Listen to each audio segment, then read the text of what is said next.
clear that as far as Taiwan is concerned, for the next 4 years at least, and I would guess for the next 10 years at least, they're going to try to stretch out this process, keep the relationship going, keep it on grounds that Taiwan public opinion will accept, and that's culture and economics, and simply play for time.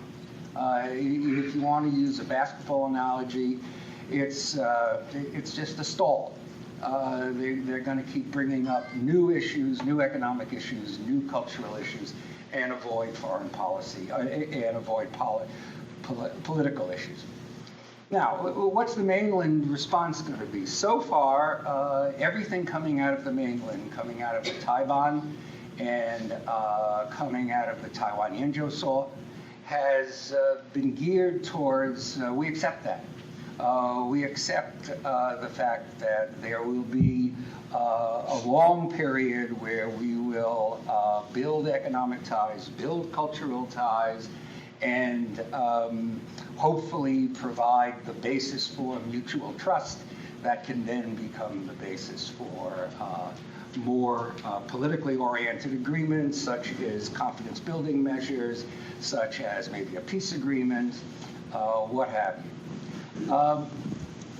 That is what's coming out of officials.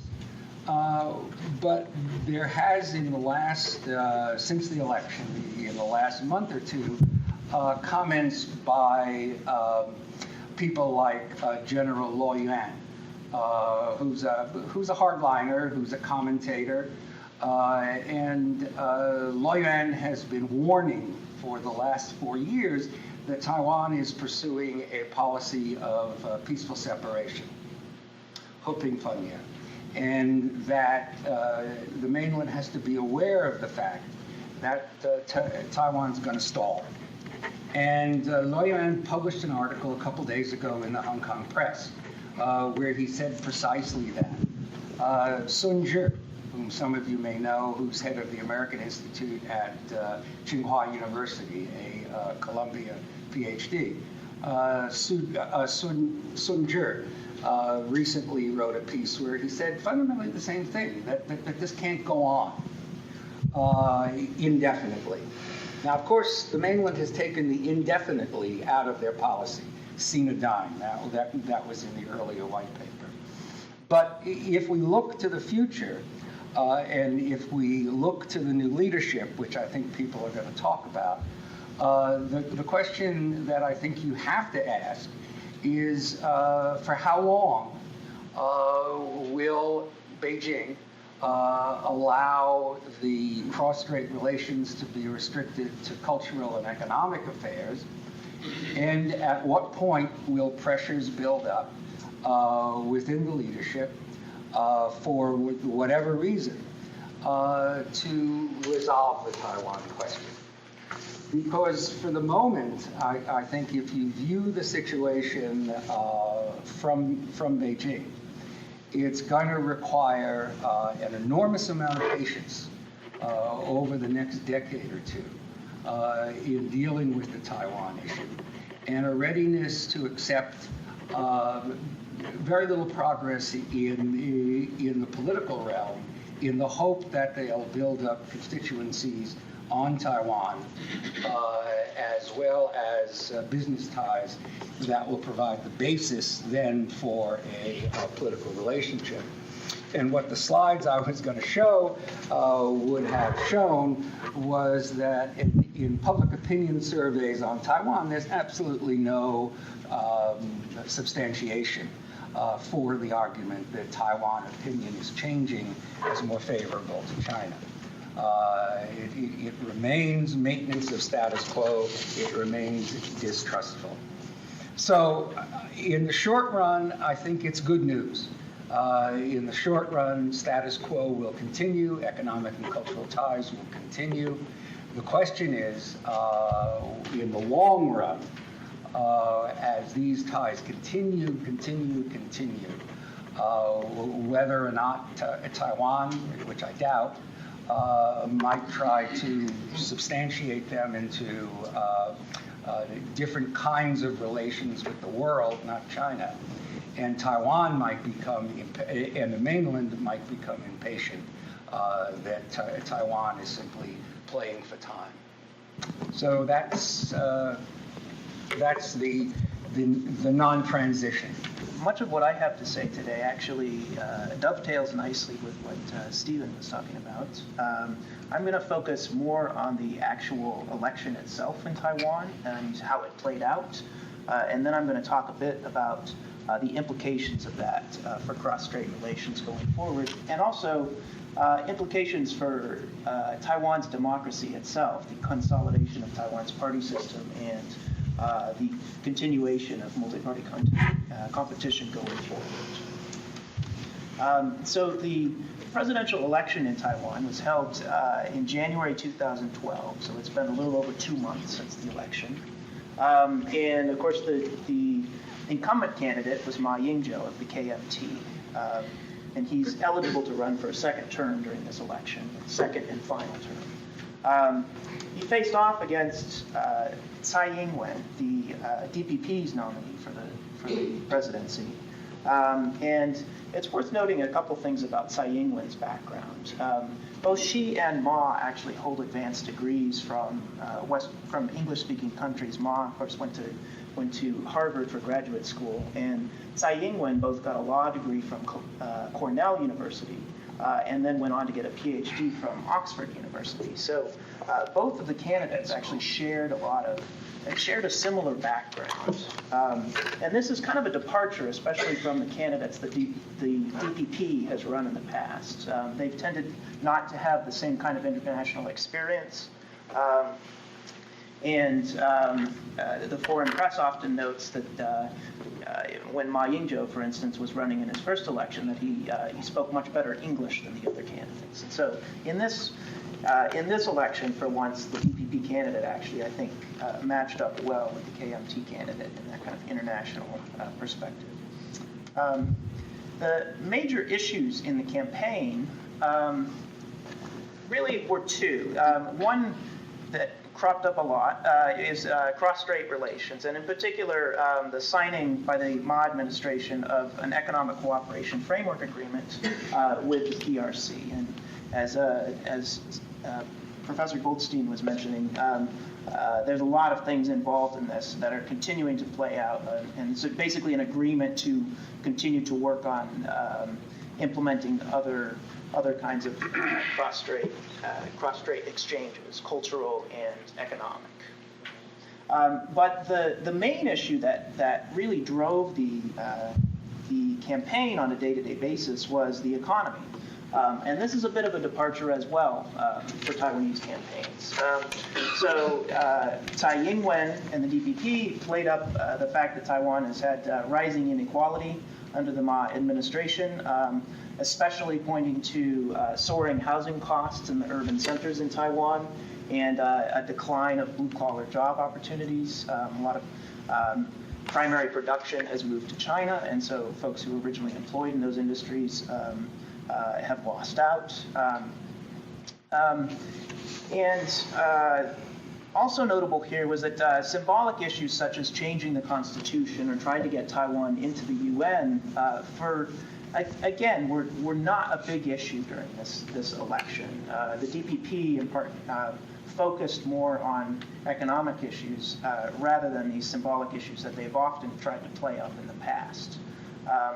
And so those things kind of set this campaign apart from campaigns in 2004 and 2000 in particular. Of course, once the vote was held, Ma Ying-jeou came out with a little over majority, 51.6%. Tsai Ing-wen ended up with about a little under 46%. So a much closer election, actually, than the 2008 election, in which the ratio was 59-41. The KMT won that election in a landslide. And so the numbers become much closer to two-party parity here. At the same time that there was a presidential election, there was also a legislative election. And this is also new in Taiwan. For the first time, they've held them on the same day in conjunction with one another. And so that actually allows you to look at party strength versus candidate strength, something we can talk about in the Q&A perhaps. But the main result here was that the KMT maintained their majority in the legislature. So they lost a few seats relative to where they were in 2008, but they still retained at least 55% of the vote, of the seats. The DPP recovered from their disastrous performance in 2008 and actually bumped up their vote share quite a bit, and also won actually 13 additional seats in that election. And then a couple other small parties that are part of the larger coalitions of the DPP and their splinter parties and the KMT and theirs. The Taiwan Solidarity Union with the DPP actually won a couple seats and returned to the legislature. And the PFP, which is a KMT splinter party, also won a couple seats and returned to the legislature. And both of these parties had been, well, at least the TSU had been completely shut out until then. And so there's actually more diversity, more parties within the new legislature than within the old. I would call this, and I think I'm agreeing here with Professor Goldstein, that this is really a status quo election. There's no leadership transition to talk of here. But I want to kind of push back against a common narrative that's in the media that describes, that relates this election result. And that is that a lot of the narratives coming out of this election suggested that that Ma's re-election was really a mandate for closer political ties with China, and that the fact that he won re-election was an endorsement of everything that had come before in cross-strait relations. And I don't think it's obvious at all that cross-strait things like the ECFA actually contributed to Ma's re-election. First off, Ma was always a favorite for re-election. When you win 59% of the vote to come into office, you start out with that coalition. And so over 4 years, he would have had to lose a large chunk of that coalition in order to lose re-election. And then second, his campaign actually, we talk about this in political science a lot, one of the best predictors of your re-election chances is how the economy is doing in the previous year. And his campaign actually benefited quite a lot from favorable economic conditions. And so if I show you over the 4 years of the Ma administration, Ma enjoyed economic growth when he first came to office in mid-2008. Then there was a recession in 2009, corresponding to the global recession of the housing crisis in the US, then the larger financial crisis in Europe.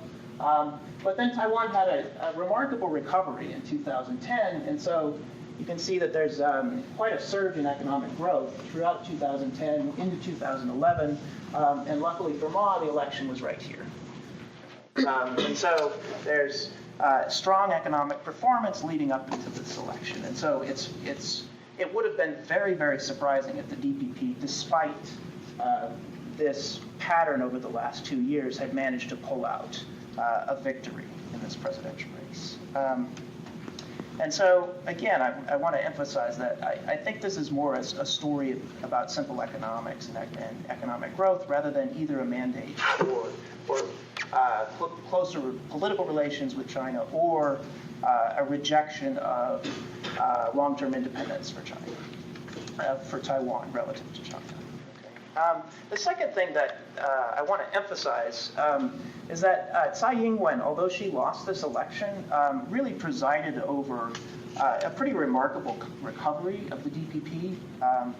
So the DPP in 2008 got crushed in this election. It was a disastrous performance, and they were often, in many voters' minds, the party was associated with the Chen Shui-bian administration, which by that point had become extremely unpopular. It was polling below 10% in approval ratings. And so Tsai was a new face on the scene and slowly and pretty systematically built up a more moderate image for the DPP and won several by-elections, won a bunch of local elections.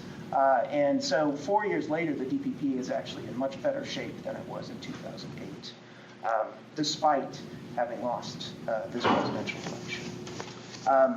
And so if you look just at the legislature, you have the KMT still looks like it has a very large majority here. But if you look specifically at vote share won in district elections in Taiwan, you can see the DPP has actually pretty steadily increased its performance in district elections in legislative races. And so traditionally they fared very poorly in these relative to the KMT. What the 2012 election suggests is that both the KMT and the DPP are approaching parity in kind of generic party strength. And so going forward, the KMT is not going to start out with a large advantage in these races. And so it looks to me like there's a consolidation of the party system around two major parties, and we're likely to see competitive races going forward. This is not a long-term KMT triumph in this election. So to wrap up, I just want to draw a couple of implications for cross-strait relations.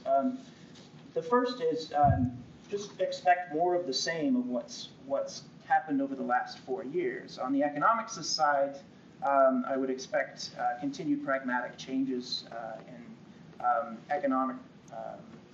increased economic ties with the PRC. But on the political side, and again, I'm agreeing with Professor Goldstein here, I don't expect to see much movement by the Ma administration at all, precisely because public opinion constrains the Ma administration's ability to move.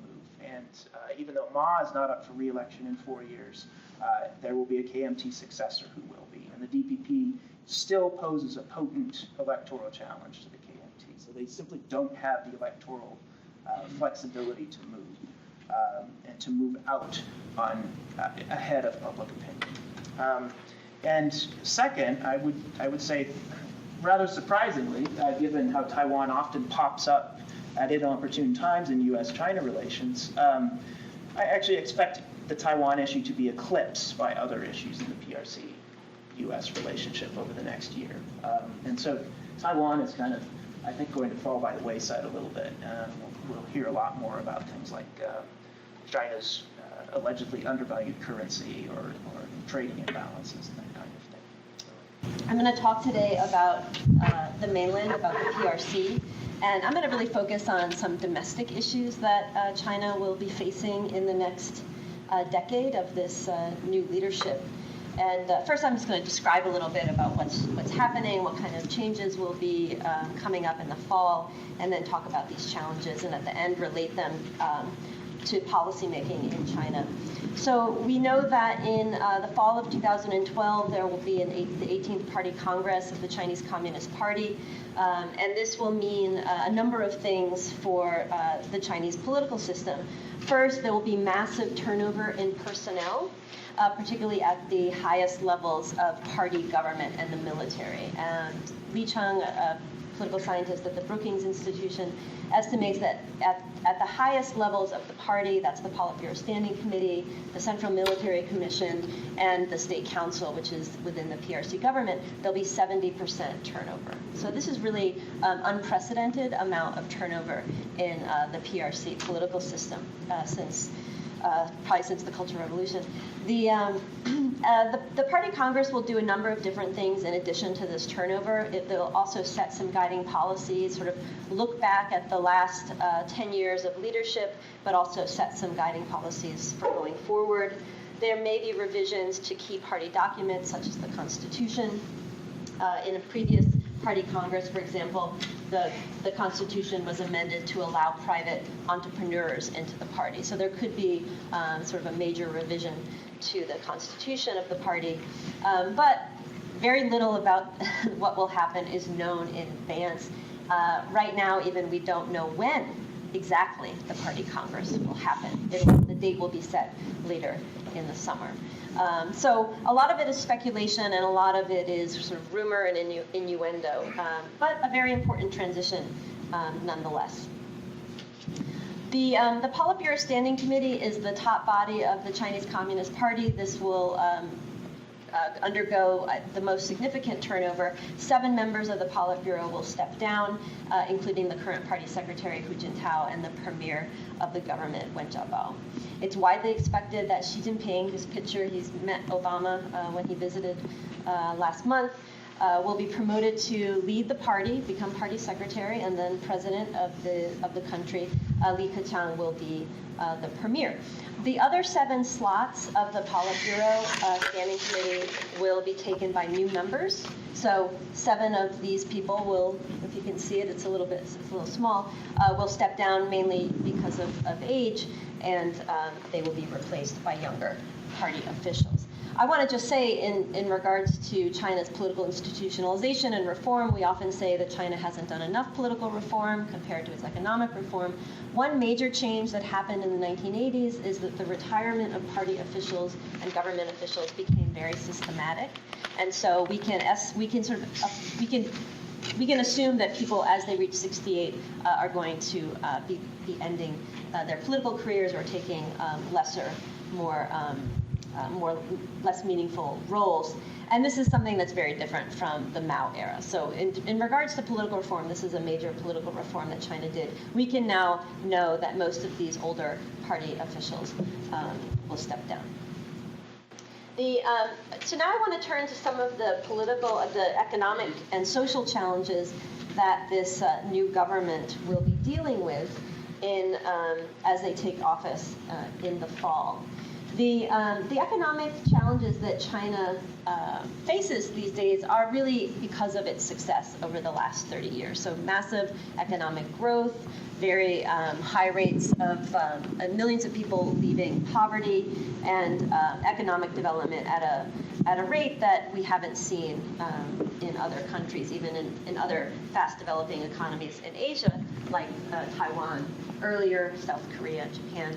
And so I just want to talk just very briefly, in 2 minutes, I guess, about these economic challenges. The first challenge that you hear a lot talked about in the press is this need to rebalance away from investment-driven growth. And this is particularly the case since the 2008 financial crisis, where the Chinese government stepped in with a massive stimulus program to keep its economy growing at a relatively rapid rate, but mainly through government investment. So the government invested huge amounts in the economy to keep things moving along. So this is from the World Bank report that was just issued last month. It's a very good read, although it's 468 pages. But you can see here they try to estimate going forward what will happen. But you can see at the current period, the investment, government investment as a ratio to GDP is almost 50%, and so kind of an unsustainable amount of investment, leading to these high rates of growth.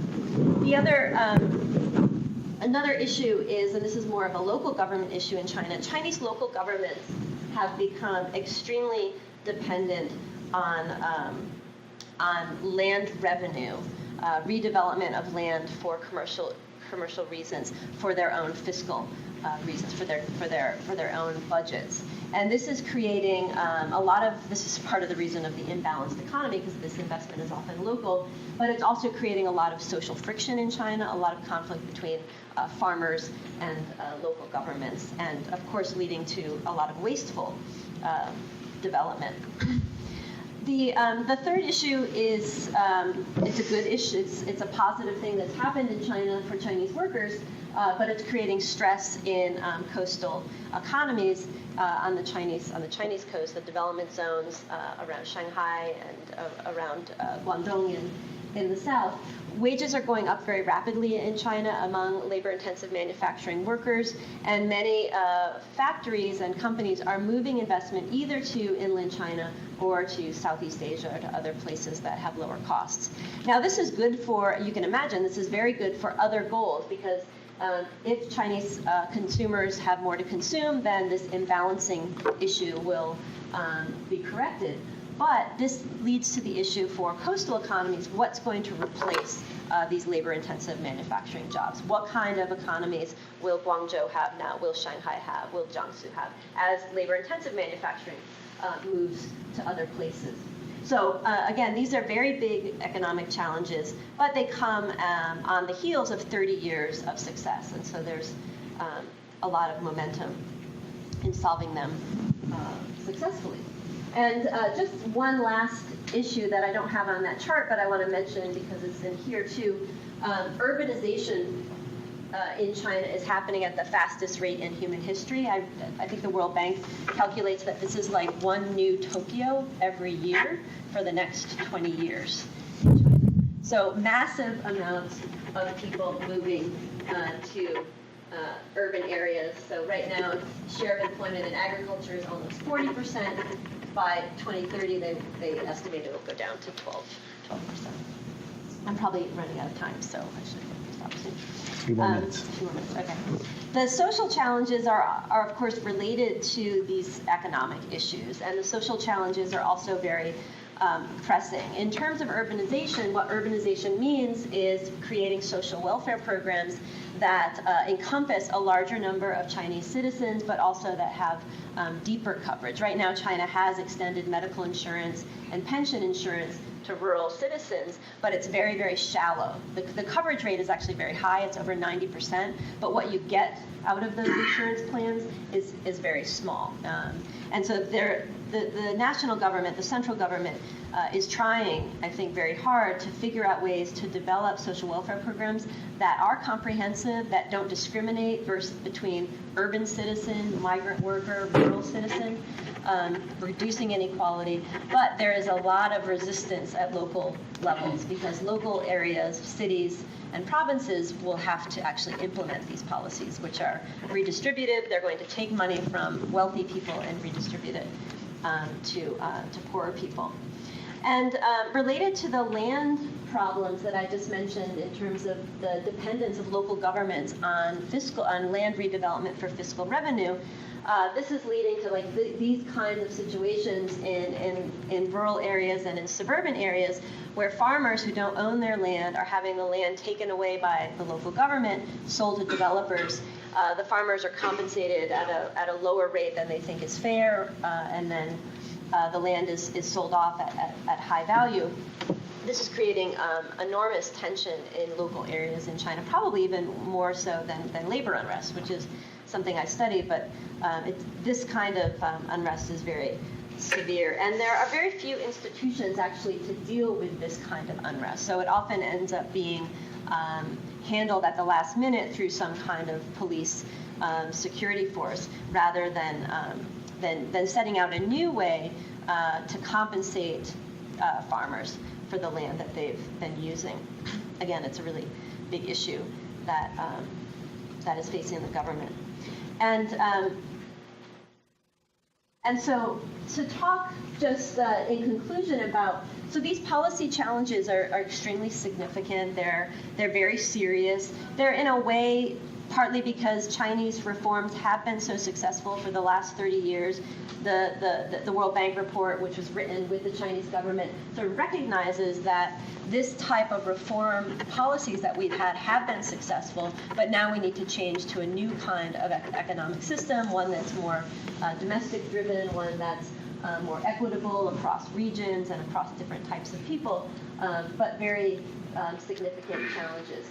This is in the context of a leadership transition in China that is very non-transparent and is not democratic, which makes it hard to know what the preferences of these new leaders are. And this is a question going forward, what will their policy preferences be? You know, of course, we hear ad nauseum what our candidates right now, what their policy preferences are. Although I think Mitt Romney always lies about his policy preferences, so it's almost as bad as it being non-transparent, since you don't really know what he thinks, but that's just, I had to criticize the Republicans just once in my talk. But I want to say something just in closing about what this means for these policy challenges going forward.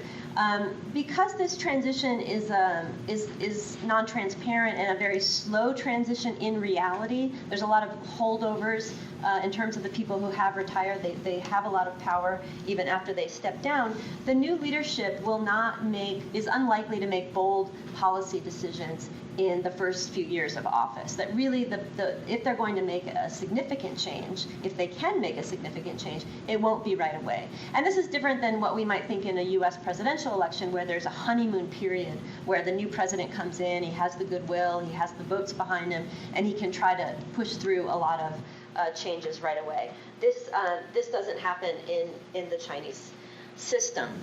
So consolidation will come first, and then perhaps some more significant policy changes, probably 3 or 4 years, or maybe 5 years down the line.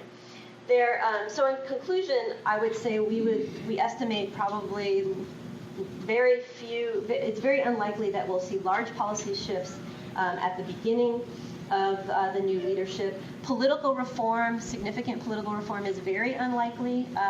They've said outright democratic transition is, of course, unlikely, but even more so because of what's happened in the Middle East, where it does seem that democratic transitions in other places around the world are happening in a way that's hard to predict, and that also seem to come because of a small crisis that gets blown up into a major political transformation. And this has made the Chinese government very worried. Which leads to this issue of very rapid social change in China continuing to happen. Political reform and political institutions are changing more slowly. And I think the Chinese government faces the danger of not keeping up with social changes and social demands. And this is even related to Taiwan. This is something Professor Goldstein raised, where public opinion on the mainland may be becoming more nationalistic towards Taiwan, putting more pressure on the government. And the government is having a hard time dealing with when public opinion shifts very quickly. The political institutions in China are not well managed to kind of absorb public opinion shifts. So, thank you. So I've got a few different things I'd like to cover. First, I want to provide a sense of the baseline or the medium-term elements of continuity in U.S. policy toward East Asia broadly. Secondly, to briefly mention what candidate Barack Obama said prior to his election in 2008. Thirdly, to discuss a little bit what President Obama has done in office in terms of adjusting U.S. policy toward Asia, the pivot that Bill referred to in particular. Fourth, what is the current Republican frontrunner Mitt Romney saying? And fifth, how likely is it that he will actually follow the policies that he's currently espousing, and what would that mean for U.S. relations with Asia? So I'll spend a few minutes on each of those. First, the baseline or the continuities in U.S. policy toward East Asia. They're quite strong, stronger certainly than they are for many other regions of the world. And every U.S. president in the post-Cold War era, starting with Bush Sr., both Clinton administrations, both Bush Jr. administrations, and President Obama have outlined in their national security strategies an architecture for U.S. engagement with East Asia that looks very similar. And that architecture starts with and is built upon a quote-unquote foundation of the bilateral alliance networks with Japan, South Korea, Australia, Thailand, and the Philippines.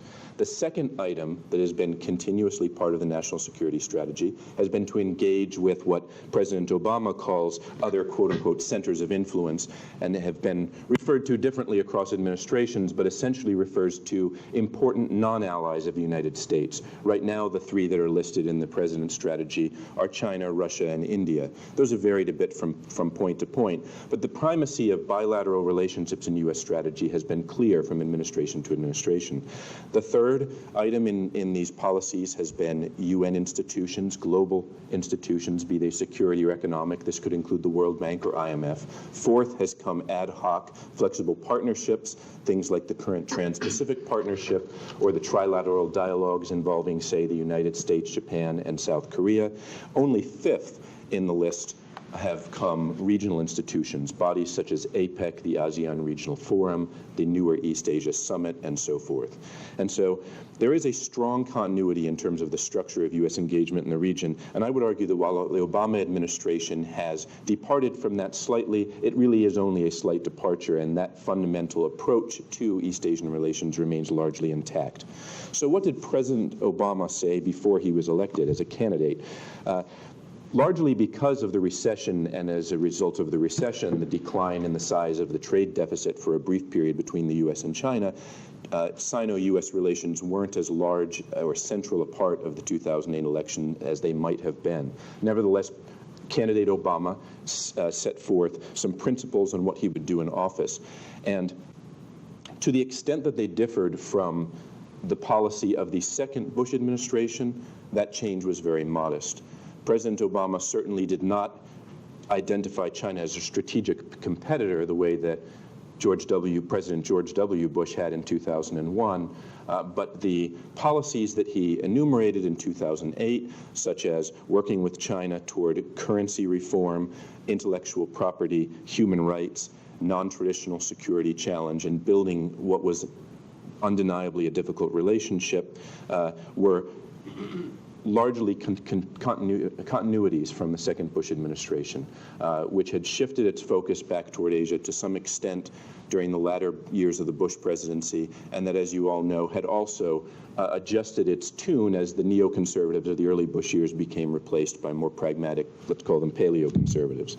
And so by the time that Obama took office, in 2009, U.S. policy had already settled into something that doesn't look terribly different to what we have today.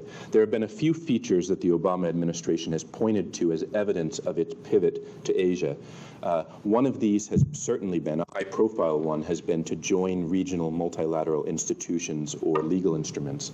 So the United States, since 2009, has joined the East Asia Summit. That was previously an Asian-only forum created in 2004, and in many ways a kind of successor to the idea that Malaysian Prime Minister Mahathir Mohamad had put forward in the 90s of an East Asia Economic Caucus. The United States also signed the Treaty of Amity and Cooperation with its core of ASEAN members, which had long been a sticking point because certain of its provisions would limit the extent to which the United States could park nuclear-armed submarines or other naval vessels in Southeast Asian ports. It was seen by the Obama administration and also by many of its Asian counterparts as a signal that the United States was increasingly willing to play by the rules of the game and also wanted to be part of all of the major regional institutions, including the EAS.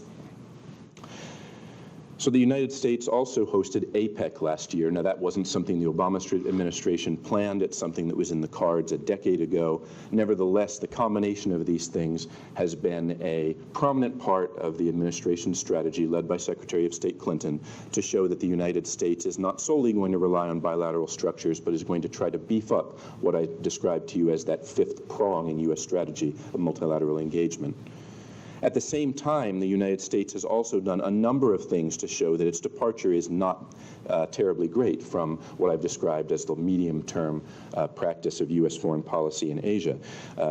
Secretary Clinton had said, in addition to saying that the U.S. is back in Asia after the resources being poured into Afghanistan and Iraq, she also offended China in 2010 by saying the United States had a national interest in what was going on in the South China Sea, where China and some of its Southeast Asian neighbors are feuding over Spratly and Paracel Islands and some of the mineral resources or energy resources that lie beneath, as well as the fisheries. Last year, in front of the Council on Foreign Relations, Secretary Clinton said, for the first time to my knowledge, an open acknowledgement that, yes, in some respects, the United States and China are competing strategically. And so, again, veering back toward a policy that looks a fair amount like the latter part of the Bush administration. The United States has also taken a number of steps to shore up its defense perimeter in the Asia-Pacific. 2,500 Marines have been moved to a base at Darwin on the northern coast of Australia. The United States has been working with the Japanese to relocate some Marines in Okinawa, which is seen as a manner of solidifying that presence in Okinawa and making it more durable in the decades ahead. The United States has agreed with the Thai military to be able to use certain Thai facilities as a hub for conducting military humanitarian operations. The United States has its largest ever joint naval exercise with the Philippines next month off of Palawan, which is adjoining the South China Sea area that is disputed between China and its neighbors. And I could go on. There are a number of other things that the United States has been doing in the past few years that has given many people, not least of which the Chinese government, the impression that the United States pivot to Asia looks a bit like a form of gentle or containment. Some say not so gentle. Is that pivot particularly new or surprising? I don't think so. I think, as I mentioned to you, that by the latter years of the Bush administration, the foreign policy establishment in this country believed that the U.S. had spent much too much of its resources militarily and politically in the Middle East. Where the big moving pieces was in East Asia, and therefore there was a gradual sort of flow back in that direction toward the latter years of Bush and in President Obama's administration. What about these, as Bill described them, chest-thumping things that candidate Mitt Romney has been saying on the campaign trail? He said that he's going to get tough on China in a variety of ways, and I think it's fair to say that one of the reasons for him doing that is he wants to outflank President Obama, to say that President Obama is allowing China to run the table on the United States interests in Asia, economically, strategically, and otherwise, and if elected, Mitt Romney will arrest that development. On day one, Mitt Romney says, "I will name China a currency manipulator," which is a special code word under U.S. law. If that word appears in a foreign exchange report to Congress under the 1988 Omnibus Trade Act, the administration then has authority to pursue remedies such as countervailing duties, to go to the WTO, and Romney is saying, I'm going to get tough on China. He argues, I don't want a trade war, but nor do I want a trade surrender. And so this is a very clear shot across the bow that on the issue that Kharis mentioned is likely to be the most high-profile issue in the coming year of Sino-U.S. relations, candidate Romney is saying, I'm going to get tough. Secondly, candidate Romney says that he will reverse the military spending cuts that President Obama has just included in his latest negotiations with Congress on that matter.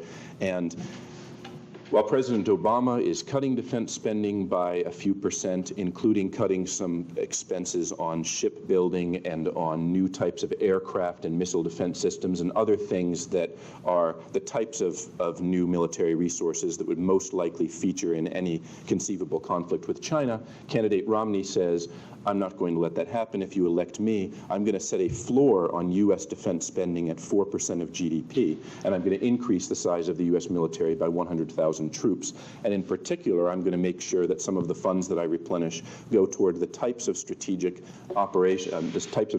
needs that are foreseeable in a possible Asian conflict. So both on the economic and on the security side, talking tough. Candidate Romney has also said, if elected president, I will be much tougher than the Obama administration on Chinese rights violations. He's referred to the one-child policy as barbaric. He has referred to a number of other things the Chinese government has done domestically as serious infringements on basic human liberties, and saying, if elected, I will support Chinese dissidents and values of freedom, human rights, and democracy.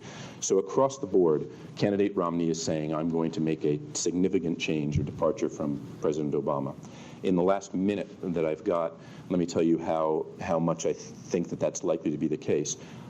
If elected, President Romney or Mitt Romney would be highly, highly constrained. One of his major constituencies would be business leaders. Business leaders, by and large, have not been in favor of initiating stern trade actions against China.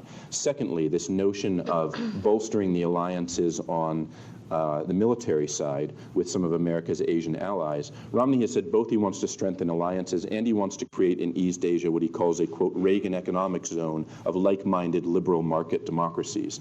That idea was advanced during the Bush administration. Asian countries, by and large, rejected it. They don't want to be part of a containment ring around China, which is seen as unduly provocative. Candidate Romney, if elected, is likely to face the same constraints. And therefore, my conclusion would be that if in fact Romney is elected president and replaces Obama, that we're more likely to see strong continuities in U.S. policy with perhaps modest adjustments. For example, perhaps a few more sensitive items being sold to Taiwan, perhaps a few more troops involved in naval exercises, perhaps a little bit more bluster in relationship on the currency issue, but I don't expect anything approximating the policy change that candidate Romney is now talking about on the stump. I think that what we'll see is that we'll converge back toward what has been, as I said at the outset, a relatively steady U.S. policy toward East Asia in the past couple of administrations. Thanks. You know, John mentioned at the tail end of his talk about the arms sales, and I wanted to ask Steve and Kharis about that. You didn't get a chance to get into that, but that's a kind of a perennial kind of irritant in the relationship between China and the U.S. With kind of an easing of tensions with President Ma in Taiwan, is that what's the status of the arms sales now? Oh, okay. That continues to be the single policy by the United States that could cause serious damage to Sino-American relations in regard to the Taiwan question. The Chinese, there's been a subtle shift in the Chinese position on arms sales. It used to be for the last decade that, of course, there weren't that many arms sales during there were none during the Chen Shui-bian administration except at the beginning. But the Chinese statements on arms sales were always to condemn the United States and not Taiwan. Recently, that policy has changed. They're beginning to become critical of Taiwan for buying arms, for upsetting the good mood of cross-strait relations.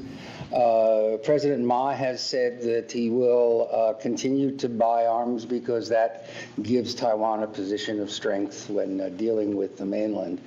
So for the moment, I don't think there are any major arms sales on the docket, but they will come up during the next 4 years, and I think we can expect that to be the cause of considerable unhappiness on the mainland and some increase in tensions between the United States and the mainland. I would just add that the packages that have already been approved, Taiwan has had trouble getting funding to actually buy the packages. And so there's talk in Taiwan this year, actually, of delaying purchases of already approved F-15 and F-16 sales. And so I don't think that domestic constraint, the preference of the legislature to allocate those funds to something else is going to change anytime soon. And so Taiwan is, in effect, kind of moving away from a full-throated defense, a full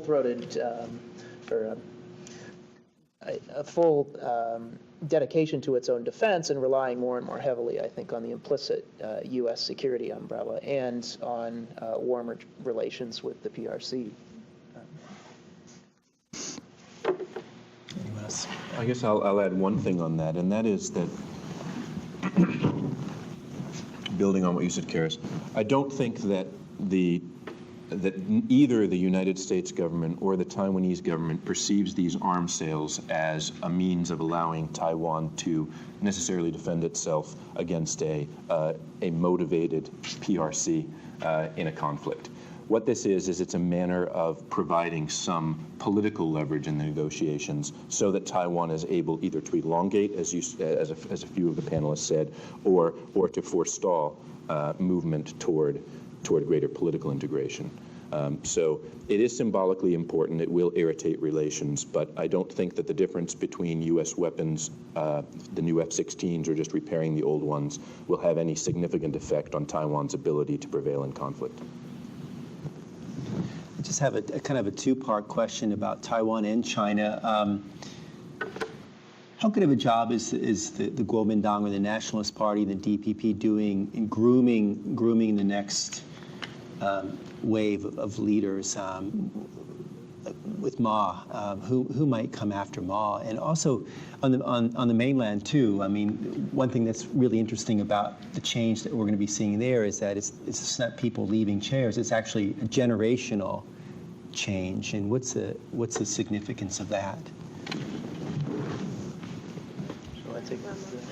Yeah, so I can talk a little bit about the KMTs, the next generation, I guess, if we're going to speak in those terms, of the KMT. The KMT actually controls a majority of the county executives in Taiwan today. So that's, either county executives or city mayors, and those are traditionally stepping stones to national politics. So people like Eric Zhu, who is mayor of New Taipei City now, those folks are fairly young. They're on average in their 40s or early 50s. And so I think once Ma leaves the scene, there's a decent number of them who are going to end up vying with each other for probably the nomination in 2016. So I do think the KMT has another generation of folks coming up who aren't associated with, I should add, aren't associated with the Li Denghui administration or like Ma associated even with the authoritarian era at all. And so this is a much more kind of pragmatic group that can leave a lot of that ideological baggage behind. And likewise, actually, I'd add in the DPP, the same thing has happened. Tsai Ing-wen is kind of the leading edge of a younger group of politicians who've come up and entered politics when Taiwan was already pretty much democratic. And so they're, like their KMT counterparts, not focused so much on these old battles. And so I think you see a much more, a move towards a more pragmatic approach in both the KMT and the DPP, and the kind of old ideological battles are kind of fading away as this old generation passes from the scene. So about the PRC, I think I want to make a couple of points about how we think about leadership change in China and generational change in particular. I think prior to the Hu Jintao administration coming into office 10 years ago, there was a tendency to assume that each generation will be more liberal than the last because of their experiences in the PRC, Cultural Revolution generation versus some other generation. And that didn't really prove to be true. It doesn't seem that there is this connection between youth and liberalism or tendency for more reform. And I think the Hu Jintao government is both pursued less political reform and also pursued less economic reform. And in some ways, there's been retrenchment in both areas, and that may be due to what was going on in the global economy as well. But there are differences. You can look at these generations and see clear differences. I'm going to argue that you just don't see them necessarily in their ideological or their policy preferences. So the differences really, I think, come down to the younger generations are much better educated. They are much more wealthy. They have very significant financial interests in the political system and in the current system in particular, and their overseas experiences are different than the previous generation in terms of where they've studied, if they have studied overseas, what foreign languages they speak. And education, I mean both higher education and also more diverse education. These are no longer made up only of engineers and technocrats. But like I said, that doesn't necessarily mean that each generation of the PRC leadership will become more liberal, because these, even more so than the 1980s generation, this generation and the next generation have very significant financial interests and personal interests in this system staying stable and not changing significantly. I didn't say, of course, but the last picture on my slide was a picture of Bo Xilai, who some people said before the recent scandal was much more like a typical Western politician than you see, in the sense of being much more populist, pursuing policies in Chongqing that were populist and that did court public opinion to some extent. So it may be that this younger generation is not more liberal, but is becoming much more adept at politics, in the terms of politics meaning courting public opinion. I just add one thing, that I think what is more important than the nature of the generation is the nature of the leadership, and that is that what is going to emerge in China in the future is going to be a very collective leadership. It's going to operate by consensus. It's going to, because it's going to operate by consensus, it's going to compromise at the lowest common denominator that the 9 men on the standing, and they will all be men, on the standing committee will accept. And that is a real problem for China.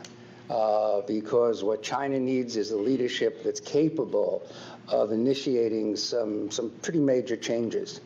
And regardless of their personal feelings, regardless of their personal ideology, the dynamics, the group dynamics of consensus policymaking is going to be the real danger, if you will, for China in the decade ahead. They used to say in the Soviet Union during the Brezhnev period that the only way the Soviet Union could go forward would be by going backward, by the presence of a strong leader. And China is not likely to have that kind of reforming or politically strong leader in the future. This is a question for either Mary or John.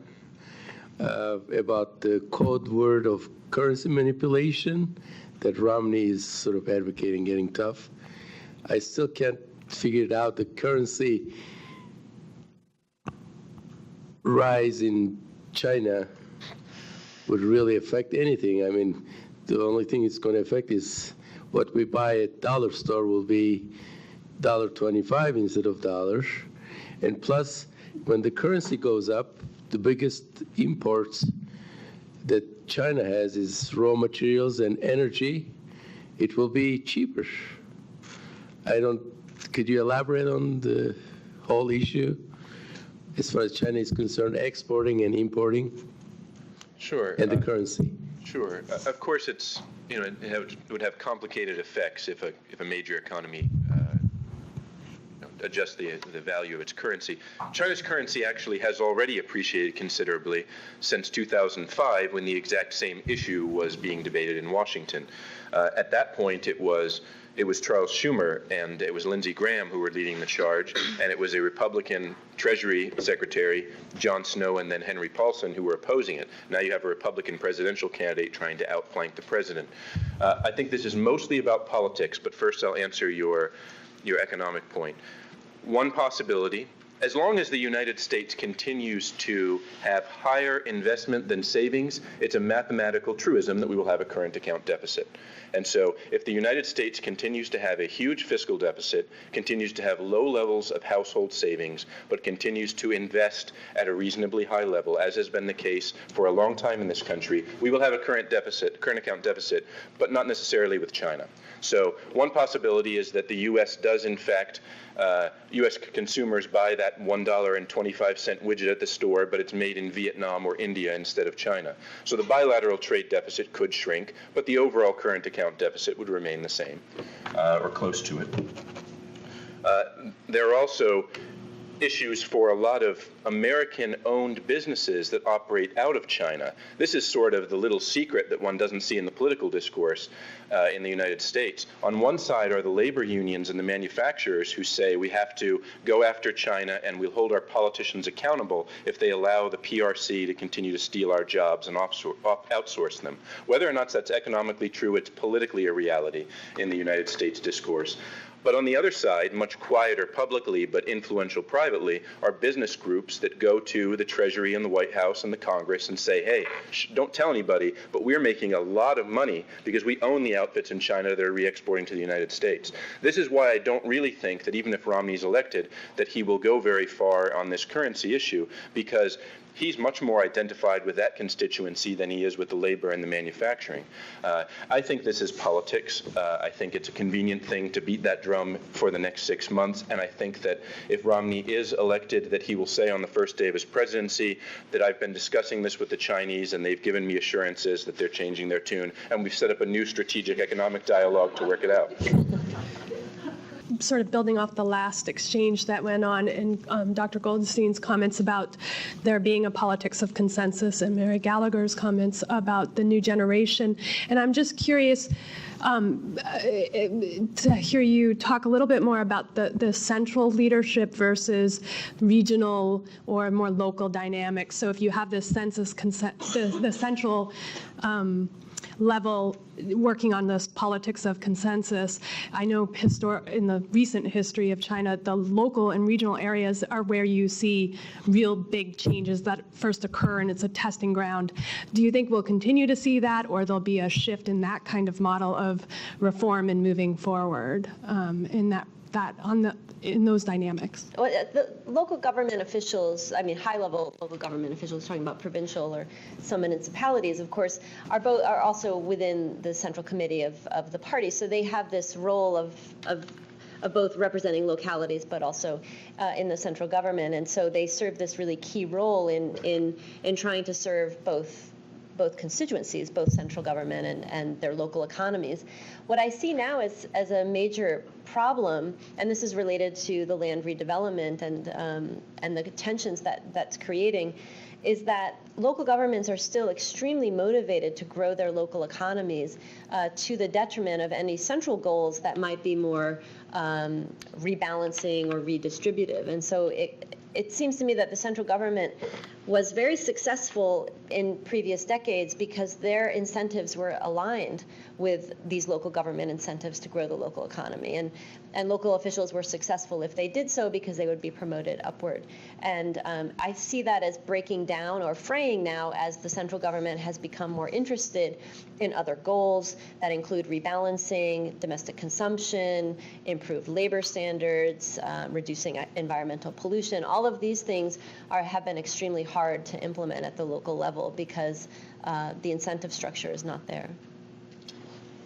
Yeah, I think that we have. I mean, the recent settlement in Guangdong province was clearly a provincial secretary who took the initiative and pursued a peaceful solution. This is Wukan, the Wukan thing? Yeah, Wukan. And the other thing that comes to mind is, and Joe Fewsmith has just finished a book on this, is that there has been in the past local experimentation with different models of choosing party leaders. Not democratization, but a little more open process. That stopped. But there have been indications of experiments at different levels. But it isn't anything like the 80s when the coast was given the go-ahead to pursue this, rapid reform policy. But as Mary says, local government financing is the key, and they have got to pay for what they do now. It's much like the U.S., where there are unfunded mandates. And so that's putting a lot of tension on them, and they're passing that on to the population by extracting funds. Which are much more difficult today because of the tax reform, particularly the agricultural tax reforms. I'm interested in a brief history of the status of Taiwan, say over the last 200 or 300 years, and how that would feed into or support or refute China's position on what they think the long-term status of Taiwan should be. Good question. The last 200 or 300 years? Briefly. Taiwan was not ruled by Chinese until Koxinga in the middle of the 17th century. It did not become a part of Greater China until the end of the 17th century, when the Qing dynasty took it and made it a prefecture of one of the provinces, Fujian province. It remained that until the end of the 19th century, 1884-85, when it became a province of China. 10 years later, the Japanese received Taiwan in the settlement to the Sino-Japanese War. Now it gets complicated. At the Cairo meetings that preceded Tehran in 1943, President Roosevelt convinced Prime Minister Churchill that it was necessary to have China as one of the 4 world policemen, and that China would police Asia. And they issued a press communique that has absolutely no legal standing, in which they said, with the defeat of Japan, Taiwan will be returned to China. It was not a treaty, it was a press communique, and if you see the official document, it's a carbon paper. That was confirmed at Potsdam in the summer of 1945, and all the Potsdam statement said is that we reaffirm the Cairo Declaration. General MacArthur is Commander-in-Chief of forces in Asia, except the Japanese surrender in August of 1945, and designated the Republic of China to accept the surrender on Taiwan. But it was still under the jurisdiction of the United States as the commander of the Allied forces in Asia. The next event was the San Francisco Treaty of 1952, and Japan just said, we renounce all title to Taiwan. They didn't give it to anybody. And then finally, there was the agreement between, there was the treaty between Japan and the Republic of China on Taiwan, in which the same thing. It was not given to Taiwan. Japan simply renounced. This will end now. In 1991, Henry Kissinger met with Zhou Enlai. And the first thing Zhou Enlai said to him, well, one of the first things, 1971, and one of the first things Zhou Enlai said to him was recently a State Department official said that the status of Taiwan was unsettled. Is that true? Well, Kissinger didn't answer that question. He just said that if he had anything to say about it, that would never be said again by a State Department official. The official American position today is that the status of Taiwan is unsettled, and it remains that. And that's very annoying to the Chinese. But that's the position. Thank you. Did that answer your question? You didn't get into the refute or support side. No, that's the acknowledge. That's Rensher and Chungren. I'm not going to get into that. I'm going to cover a lot of territory pretty fast. You start out with China in dire poverty with more population than they can take care of. They do the one-child policy, which has its own advantages and disadvantages, but I mean you don't have a lot of children starving to death, so that's good. And you have the increasing economic development, and in the United States that correlates with support for the administration. I presume that also holds for China. So my guess is that as long as they remain economically progressing, that they are not going to have to distract their population by focusing too much on Taiwan. But what I really wanted to ask is, as they shift and maintain popular support by moving to a more consumer economy, what impact that's going to have on their currency choices?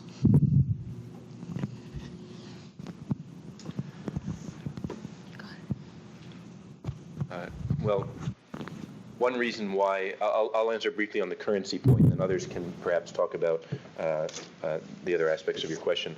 On the currency point, the Chinese didn't, or certainly the sole reason for the Chinese currency appreciating by 20% or so vis-a-vis the dollar in the last several years is not because of U.S. pressure. It's because the Chinese government decided that it was in their economic interest to appreciate. And one reason for this is that consumers no surprise, want the currency to be worth more so they can purchase more. China recognized, you were talking about the foreign policy implications if China had an economic hard landing, that it could try to refocus attention outward. Obviously, China wants to avoid that hard landing altogether, and one way to do that was to become less reliant on export industries, which would be subject to the vicissitudes of the world economy. And if anyone in China needed reminding not to be too dependent on exports, the global financial crisis happened, and so the People's Bank of China and others who have been agitating for reform on the currency had their hands strengthened. So I think that it's for both of those reasons, both for rebalancing the sources of growth macroeconomically, and also because consumers who are doing more purchasing want their currency to be worth more, that China has incentives to allow that to happen. So what Rami is arguing for is going to happen anyway. I think so. Perhaps not at the rate that would be satisfactory to a domestic political calculation, but I think over the next several years that we'll continue to see little steps incrementally for the Chinese. The Chinese don't want to revalue immediately, because if they were to signal that, then they're going to have a huge problem with speculation. And the last thing they want to do is reward a bunch of speculators who invest heavily on the underweighted currency and make a fortune. That's a real concern. They also don't want everybody in China's own banking system to take their Chinese bank deposits and park it in international financial institutions for fear that their currency values are going to be unpredictable, and therefore they want to go a very, very steady path. Those are all very reasonable policy positions, even if it's frustrating for some in the United States who perceive this as an unfair arrangement. Well, but there are two political problems, too, because if they appreciate the renminbi, that's inflationary. And secondly, if they appreciate the renminbi, if dollars become cheaper, then people are going to try to convert their savings into dollars. And if too many people in China try to take their savings out of insolvent banks, China's going to have a problem. They're going to have to either print more money, which is inflationary, or somehow come up with the deposits that people made, which have been sunk into losing state industries. That's a political problem, too. For Dr. Goldstein and Dr. Gallagher, you mentioned the women in China are playing a role in the political turnover that it's about to occur. I'm just wondering, do they have any role right now in the turnover in the Communist Party? Well, I thought maybe Liu Yandong is going to get a seat. You don't think she's going to get a seat? It, but maybe. So right now, Wang Zheng left too, so we can't ask Wang Zheng. She's an expert in women in politics in China more than me. Right now, there is one woman who's in the Politburo who's potentially eligible for promotion to the Politburo Standing Committee, Liu Yandong. But like I said, given that it's non-transparent, it's hard to know if she has chances, and Steve thinks no. I think in most, if you measure female political participation at top levels of Chinese leadership over the reform era, it has gone down compared to the Maoist era. But that was largely because quotas were more important to keeping women in certain levels of government. So it's unclear whether it really also means that they've lost power in reality, given that they probably had limited power even then. Okay. Do you want to say why Liu Yandong is not going to get a seat? No. Okay. Can I ask a question to Chris? So during your presentation, you talked that the Tsai candidate, she contributed to the DPP's recovery, but I want to ask you, so overall seats were also, even though the KMT maintained its ruling party, but I think the DPP really, their seats were increased a lot. So can you please analyze maybe more like any other the reasons, maybe the DPP, they got more seats and like more votes from the people. So I heard from media that maybe people were more conservative or nationalist. So can that be a reason, or maybe, yeah, sorry. Yeah. So I don't think it's a rise in conservatism or nationalism. Public opinion polling doesn't really support that. I think a big part of it is just getting rid of the baggage of Chen Shui-bian and his administration, and the fact that Chen and there was a whole cohort of DPP leaders who led the party for 20 plus years, and Chen was one among several, and they kind of traded off leadership positions within the party.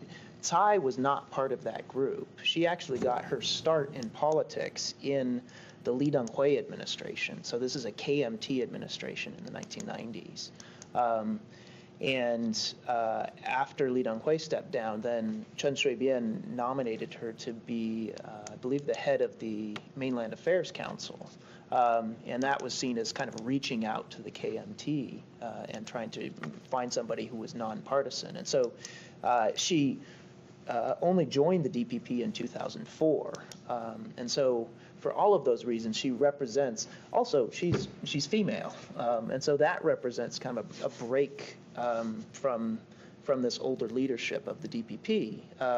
And so the fact that she was able to win the DPP chairmanship and then became the nominee represented a real clean break, I think. And so so that's part of it.